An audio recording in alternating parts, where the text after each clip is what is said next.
red de mujeres de innovación pública en Telegraph. Telegraph es un canal para mensajearse parecido a WhatsApp, pero más seguro. Ahí conocí a Carolina Balbuena y le propuse una entrevista. Carolina es una arquitecta colombiana que estudió sostenibilidad y trabaja para el sector público. Ella, como muchos otros en esta serie, trabajan en relación a la participación ciudadana. Ella dice que un proyecto urbano nunca es exitoso si no hay apropiación ciudadana.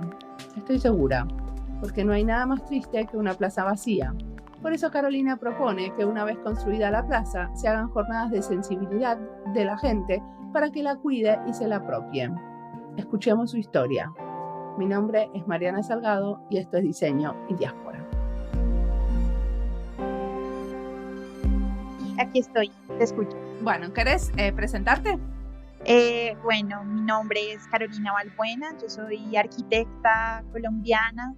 Hice mi pregrado en la Javeriana aquí en Bogotá, en la capital de Colombia. Y bueno, gracias a unos incentivos que daba la universidad con respecto a unas maestrías en el exterior, fui becada para hacer mi doble titulación y mi maestría en Turín, en Italia.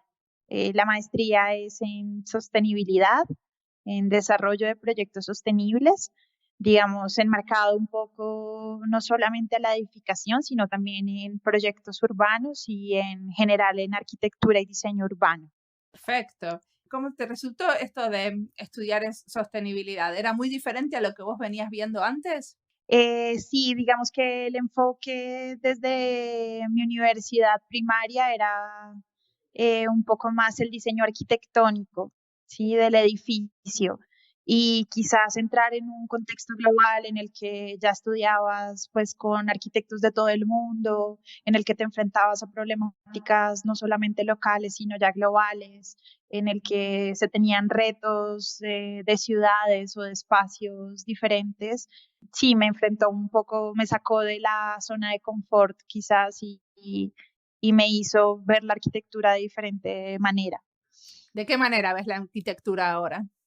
Ahorita la veo como un organismo vivo, como un organismo que tiene diferentes sistemas, como las membranas, pueden ser como los límites de la ciudad, los sistemas, por ejemplo, si hiciéramos la analogía con el cuerpo humano, entonces tienen mecanismos funcionales como las arterias, que pueden ser las vías, o quizás algunos equipamientos de ciudad que se comportan como puntos neurálgicos dentro del mismo cuerpo, un esqueleto o sí, como una parte vertebral, digamos, que es la que distribuye las diferentes actividades dentro de una ciudad o dentro de un edificio incluso, y me ayuda a soportar otra serie de mecanismos y de particiones dentro de...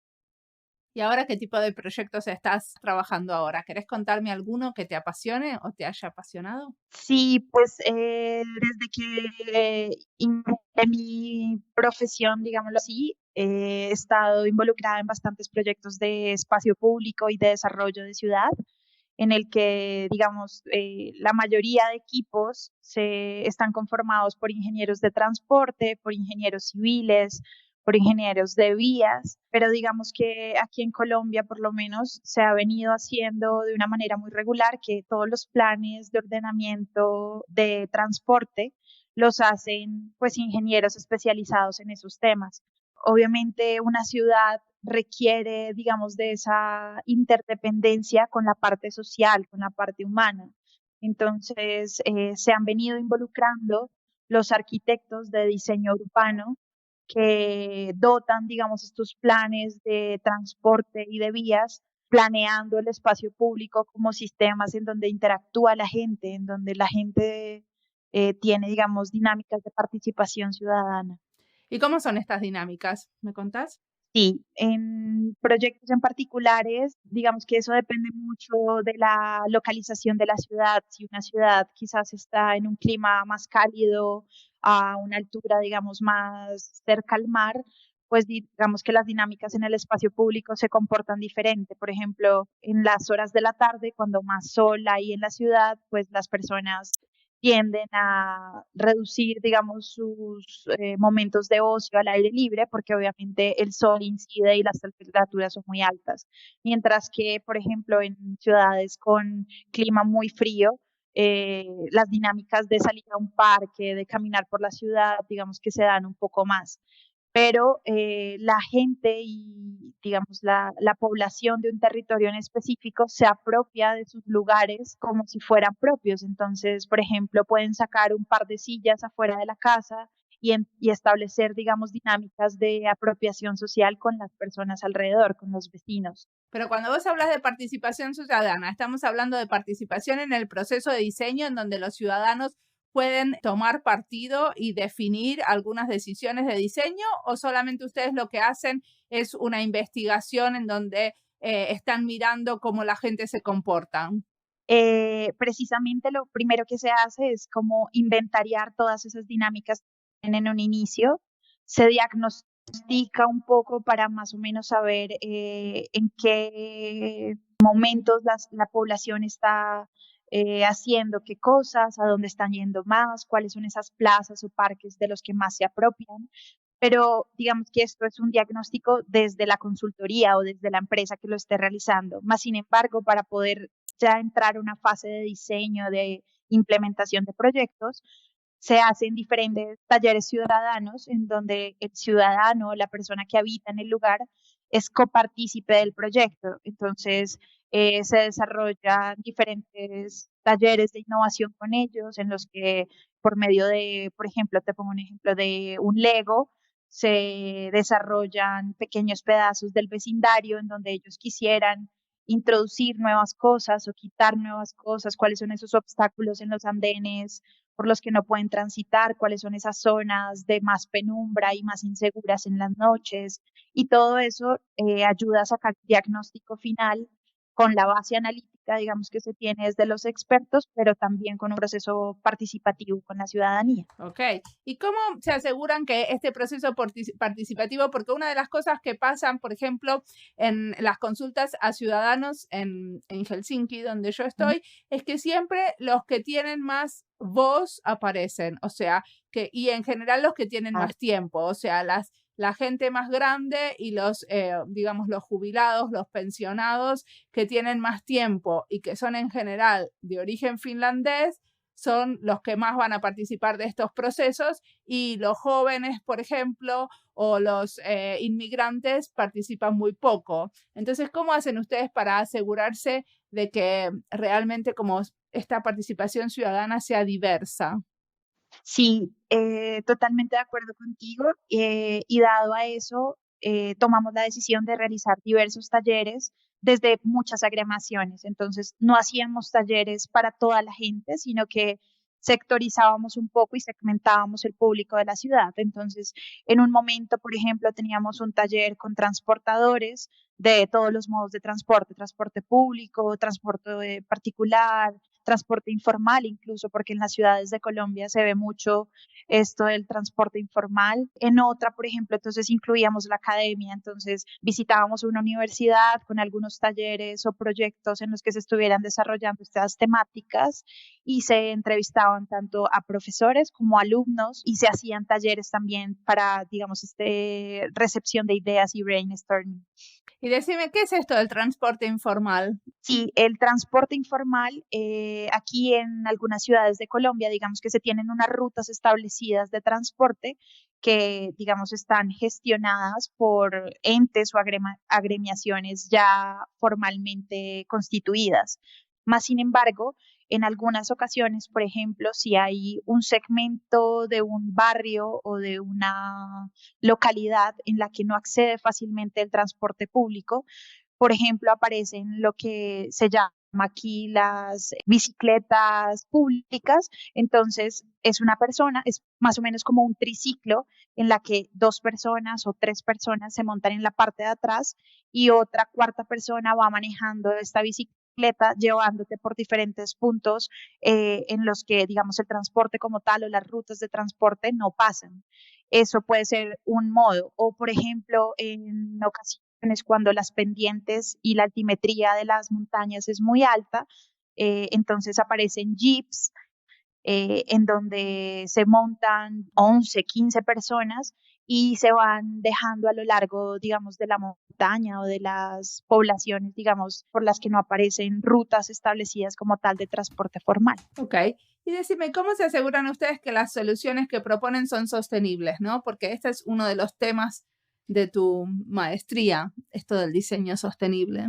Sí, bueno, en realidad lo abordamos desde tres perspectivas, sobre todo una perspectiva, digamos, ambiental en el que se incluya un alto porcentaje de fitotectura urbana, es decir, en donde se reforesten zonas en las que aparecen muchos andenes o muchos pavimentos y la idea sea de pronto darle como esos pulmones verdes a la ciudad. Entonces nos aseguramos de que se incentive mucho todos estos programas de reforestación, de nuevos árboles, de nuevas plantas, de nuevos espacios verdes dentro de la ciudad. Eso en cuanto a la parte ambiental, ¿no? De conexión de diferentes parques por medio de circuitos o de senderos que me conecten con grandes alamedas verdes. Eso en cuanto a la parte ambiental. En cuanto a la parte, digamos, de sostenibilidad social, un proyecto urbano nunca es exitoso si no hay una apropiación ciudadana.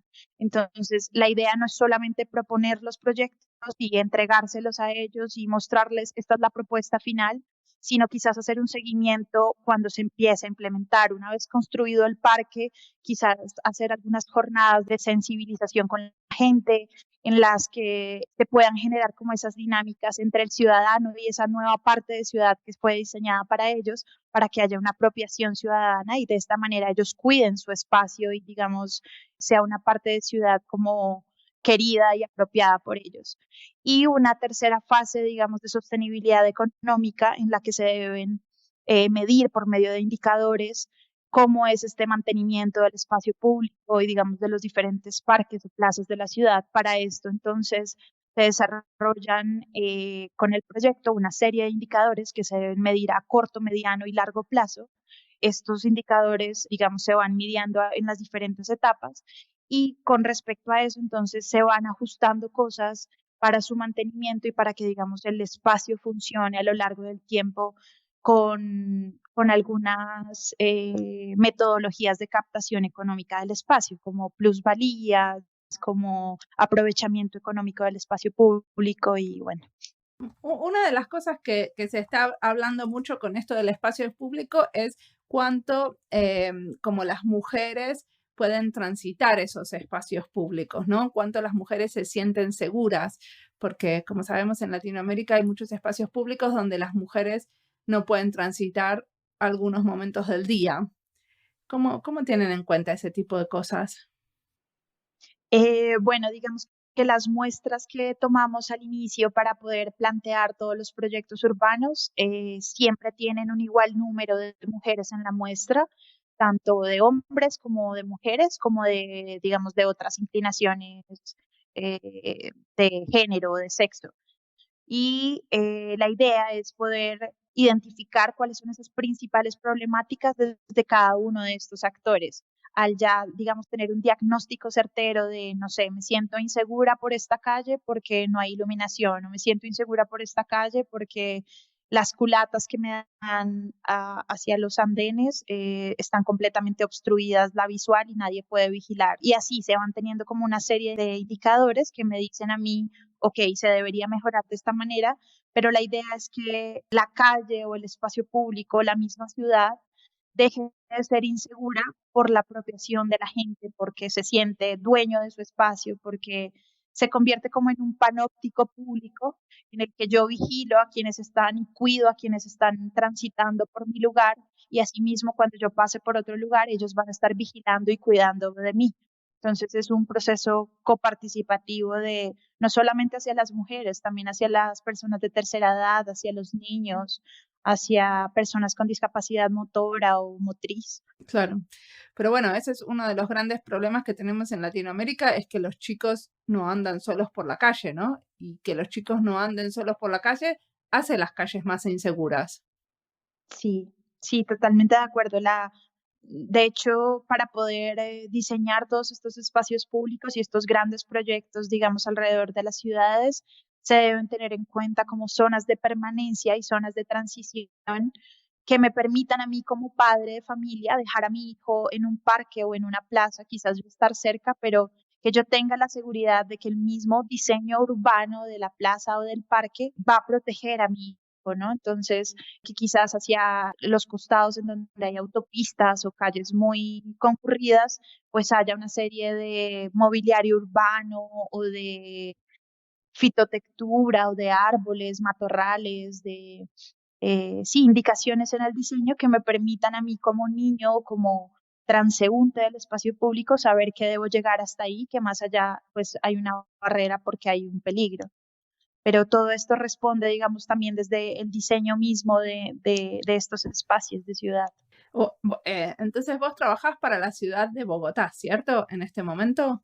Sí, yo hago consultorías para una empresa privada, pero digamos que esta empresa pues ha tenido varios proyectos en todo Colombia. Ya llevo trabajando más o menos en unas 6, 7 ciudades de Colombia. Ok, y decime, ¿dónde se equivocaron? Contame un error. Sí, nos hemos equivocado al inicio, si te soy sincera, los talleres participativos no los hacíamos como te conté al inicio. No teníamos en cuenta toda la muestra, sino que simplemente llegábamos y hacíamos, eh, digamos, tratábamos de afrontar esta dinámica de participación ciudadana, juntando a todos en un gran teatro, contándoles un poco qué era lo que se iba a hacer, haciendo un par de preguntas, mostrándoles qué estaba fallando en la ciudad y escuchando su opinión. Pero después del tiempo nos dimos cuenta que estos talleres participativos se convertían más en un momento de escuchar sus quejas y reclamos, más que en algo prospectivo y positivo para la consultoría. Fue ahí cuando pusimos a la tarea de quizás hacer talleres en los que ellos coparticiparan y creáramos todos los proyectos y no solamente fueran como creación de proyectos desde los expertos, sino también escuchando y componiendo los espacios de diseño con la gente. Claro.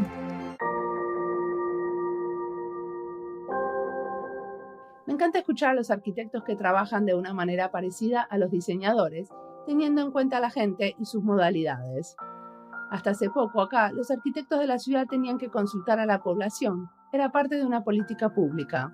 Pero como no estaban entrenados a incorporar la información que adquirían en la consulta con la gente, en su trabajo proyectual no lo usaban. O sea que hacían clic en el casillero, consulta con el barrio, y después seguían usando los métodos de diseño que conocían, análisis demográfico del barrio y otros. Ahora sí, aparecen más y más arquitectos que tienen una perspectiva que llamaría participativa o humanizada. Un pasito más sería también tener en cuenta en ese planeamiento urbano a otros seres vivos, a los insectos y otros animalitos, por ejemplo. En mi caminata de hoy me crucé con 2 conejos, o liebres, y me quedé pensando cuánto nuestras ciudades están planificadas para que no se vayan a vivir a otro lado, porque queremos seguir conviviendo con las liebres en Helsinki. Sigamos escuchando a Carolina.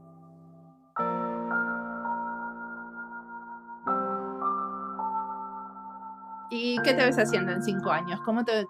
¿O en unos años? ¿Qué soñás con hacer que en este momento no puedes hacer? Bueno, actualmente yo también soy docente en una universidad en Colombia, en la Facultad de Arquitectura y Diseño de la Javeriana en Bogotá. Soy docente hace más o menos 3 años y digamos que todas mis cátedras y las clases que doy van muy enfocadas sobre los temas de sostenibilidad, tanto tecnológicos como urbanos. Entonces, quizás en 5 años o en un periodo corto quisiera emprender un doctorado en estos temas para poder aportar de una manera con prototipos sociales o prototipos urbanos que me ayuden a desarrollar tantos problemas que tenemos en las ciudades latinoamericanas. ¿Qué sería un prototipo social? Quizás no tanto como una edificación o como un edificio desarrollado in situ, sino quizás poner como un espacio habitable o una tecnología habitable, porque pues ya con todas estas tecnologías de la transformación digital se pueden vivenciar espacios no estando en el lugar. Entonces, estos prototipos, como de pronto los pienso o los sueño un poco, es tratar de incluir la era de la transformación digital, un poco de innovación educativa y un poco de arquitectura y juntarlo todo y lograr que en un prototipo, como en un espacio habitable, se mejore la calidad de la vida de la gente. Pero hay cosas que supongo que con los alumnos podés hacer y podés imaginar que están como un poco adelantadas en comparación con lo que realmente pueden hacer en una ciudad, ¿no? Con lo que se puede implementar. ¿Cuáles son esas cosas? ¿Hacia dónde están queriendo mover? Creo que este ha sido uno de los aprendizajes más lindos que he tenido siendo docente, y es que pues los estudiantes, como llegan, digamos, con tanta creatividad a la academia y no están como sesgados por opiniones o por proyectos establecidos o por ideas ya superpuestas, digamos, entonces la creatividad de los chicos es enorme y se han inventado, digamos, nuevos paneles de fachadas de edificios o humedales artificiales para la captación de emisiones de CO2 o nuevos materiales en espacios públicos que, digamos, me ayudan a tener una respuesta hacia las personas invidentes, captación de aguas lluvias dentro de las edificaciones propuestas. Digamos que tienen una amplia creatividad y todos estos, obviamente, pues de acuerdo a su conocimiento, se van como siendo como también un material para nosotros como profesionales, ¿no? De que muchas veces ya por la experiencia y por eso no, nos vamos como sesgando y tenemos como estigmatizados algunos preceptos, pero gracias a sus ideas y como su gran participación, pues uno va creando e innovando con ellos también. Claro, y aparecen cosas más experimentales, ¿no? Exacto, exactamente. Sí, eso es lo importante del proceso, ¿no? También aprender con ellos y pues saber que no todo está aprendido y que en nuestras profesiones es un nunca acabar de aprendizaje. ¿Y cuánto tiempo estuviste en Italia? Estuve en Italia casi 3 años, 2 años y 8 meses viviendo allí. ¿Y cómo te cambió Italia como diseñadora o como persona? Me abrió una perspectiva de un ciudadano global. Creería que ese fue el mayor aprendizaje, como aprender a convivir con otras culturas, aprender a aceptar lo que, digamos, en lo que estamos fallando en mi país y aprender a mejorar cada una de esas cosas que quizás nos hacen un país en vía de desarrollo. Igualmente, cuando ya estaba por terminar mi maestría, hice, digamos, la presentación y un convenio de la tesis de maestría con una universidad en China, la Tsinghua University, y conocer, digamos, esa parte del mundo también, ciudadanos de Brasil, ciudadanos de Shanghai, ciudadanos italianos, todos trabajando en torno a un mismo proyecto con una misma profesión, me hizo ver que puede que como arquitectos tengamos muchos aprendizajes, muchos diplomas, muchos estudios, pero que finalmente lo que nosotros estábamos haciendo es para la gente, para el ser humano. Entonces me sensibilizó de distintas maneras, culturalmente, emocionalmente. Creo que ese fue el mayor aprendizaje, como la sensibilización hacia un mundo que nos rodea y para el cual diseñamos. ¿Y cómo te parece que eso se traduce ahora que estás haciendo esto de como procesos participativos para diseñar diferentes ciudades en Colombia, ¿no? Porque Colombia también tiene muchas culturas adentro de Colombia, ¿no? Ustedes tienen... Sí. Exactamente, tenemos el país como tal está dividido en varios departamentos y asimismo cada departamento tiene poblaciones muy distintas, por ejemplo, a las del norte del país que están más cerca a la costa, al Mar Caribe, o asimismo, por ejemplo, las poblaciones que se encuentran en el Pacífico colombiano en su arquitectura palafítica, o una persona de centro de ciudad como Bogotá son completamente diferentes. Todos, digamos, estamos debajo de la misma sombrilla de un colombiano, pero todos tenemos modos de hablar diferentes, palabras diferentes, modos de actuar muy diferentes. Entonces, quizás eso siempre se debe tener en cuenta, como saber que si estamos diseñando, bien sea una edificación o un espacio público o cualquier tipo de espacio habilitable, debe ser inmersivo, debe tener la capacidad de pronto un poco ser polivalente para que se adapte a las diferentes clases de personas y de personajes que lo habitan.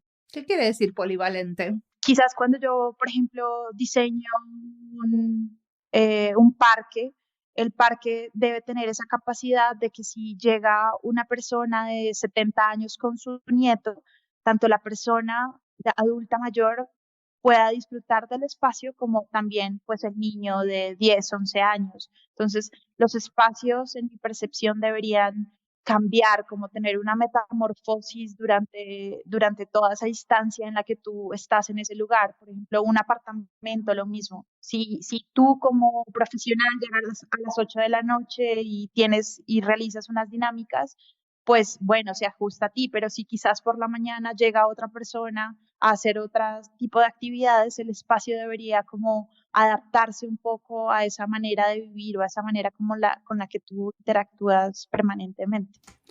Ok, como que el espacio se adapta y es flexible a diferentes gente. No, nunca somos estáticos, cambiamos permanentemente. Entonces, asimismo, la ciudad o los edificios en general deberían como adaptarse a las diferentes fases o dinámicas que se generen. Y una cosa que me llamó la atención es que hasta ahora hay muchos arquitectos que trabajan con la sostenibilidad que se dedican o que ponen el énfasis en los materiales.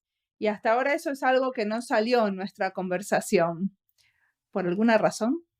Sí, en realidad, si te soy sincera, Mariana, digamos que la mayoría de profesionales que conozco en este ámbito volcaron su profesión hacia todo el tema de las etiquetas o de los sellos LEED o EDGE para certificar una edificación de acuerdo a sus materiales, a su eficiencia energética, a su eficiencia de captación de aguas. Y finalmente tú, por medio de diferentes tecnologías, o metodologías, logra certificar un edificio con una certificación, digamos, un sello ambiental. Más sin embargo, aunque estoy de acuerdo con todo este tipo de estrategias, creo que esto debería ser algo como obligatorio para todas las edificaciones, no debería ser como una bandera de marketing para un edificio, porque en eso se ha convertido un poco, ¿no? En que yo construyo un edificio y quiero que de pronto tenga un poco más de renombre, entonces pues pongo un sello o una certificación, digamos, para que sea más visualizado. Y creo que este tipo de estrategias de sostenibilidad deberían ser algo, servicios ecoproductivos que sean obligatorios tanto en las edificaciones como en las ciudades en general. Y bueno, eso supongo que trabajando para la ciudad sería algo que podrías intentar mover, ¿no? Intentar que pase. Sí, sí, pues digamos que el sector público siempre es un poquito difícil de instaurar nuevas políticas o de pronto meter nuevas ideas, pero en Colombia en los últimos años ha estado generándose laboratorios de innovación dentro de los estamentos gubernamentales muy interesantes que está empezando a dejar ver que estamos rompiendo paradigmas, que se están escuchando más a los jóvenes, que se está incluyendo nuevas políticas y nuevas ideas desde diferentes sectores. Entonces, eso me alegra mucho porque eso es lo que nos ayuda, digamos, a progresar rápidamente. ¿Y qué cosas te están inspirando en este momento? ¿Qué estás leyendo? ¿Qué cosas haces? Puede ser que no sea de arquitectura, pero ¿qué cosas te parece que te inspiran? Últimamente he estado escuchando dos podcasts de colombianos aquí sobre emprendimiento. Uno se llama 13%, Pasión por el Trabajo, y otro es Empréndete. Los dos me han, digamos que he escuchado más el de 13%, pero son casos verídicos de personas que han sido exitosas o incluso no exitosas en sus carreras profesionales, que han surgido nuevos emprendimientos por networking o porque algo han aprendido en la vida y entonces deciden darle una solución a las personas. Me ha parecido muy bueno como cómo afrontar de pronto la derrota para un nuevo aprendizaje, para un nuevo emprendimiento dentro de tu vida. Hay personas con mucha edad, pero pueden desarrollar un emprendimiento a sus 70, 80 años, entonces es muy lindo como escuchar.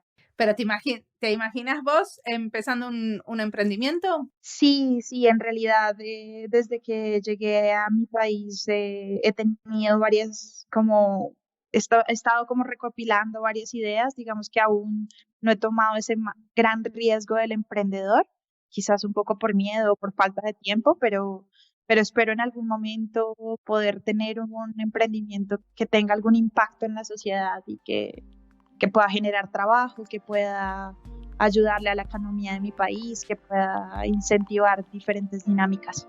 Muy bien, muchísimas gracias. No, Mariana, a ti por la invitación, por escucharme. También ha sido parte de una autoevaluación de todo esto que me has preguntado. Muchas gracias a ti por este espacio.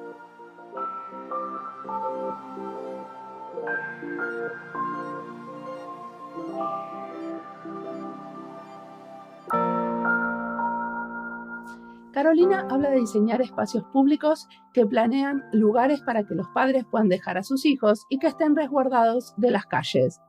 Puedo contar una historia brevemente para desmitificar un poco a Finlandia.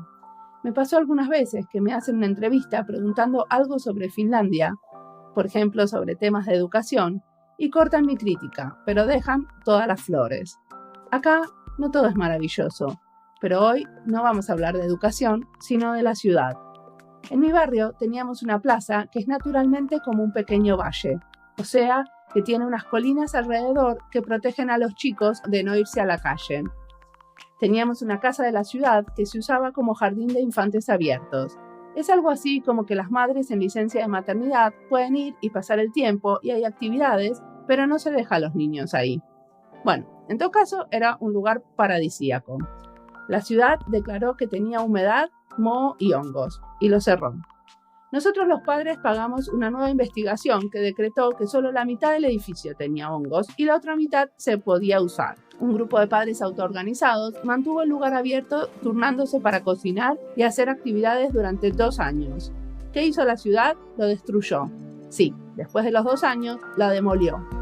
Los vecinos alquilamos un container con unas galerías y lo seguimos usando. Lo pintamos hermoso. Contrataron artistas que hicieron unos murales con imágenes de las películas de Hayao Miyazaki, con Totoro, por ejemplo, y las actividades siguen ahí, pero sin el personal pagado por la ciudad. En vez de la ciudad tratar de beneficiarse del activismo de los vecinos y apoyar la participación ciudadana manteniendo el espacio que los vecinos ya habíamos apropiado, lo destruyeron. Tenemos un nuevo espacio para el jardín abierto, que sí está mantenido por la ciudad, pero como no tiene un parque tan genial, la gente no va tanto. Creo que la parte que Carolina plantea, de primero estudiar qué hace la gente para después apoyar sus maneras de hacer, acá no sucedió. Y creo que las ciudades podrían aliarse con los activistas barriales, porque nosotros sabemos cómo funciona nuestro barrio y por qué preferimos un parque al otro. Como siempre, la música del podcast es de Antonio Zimmerman.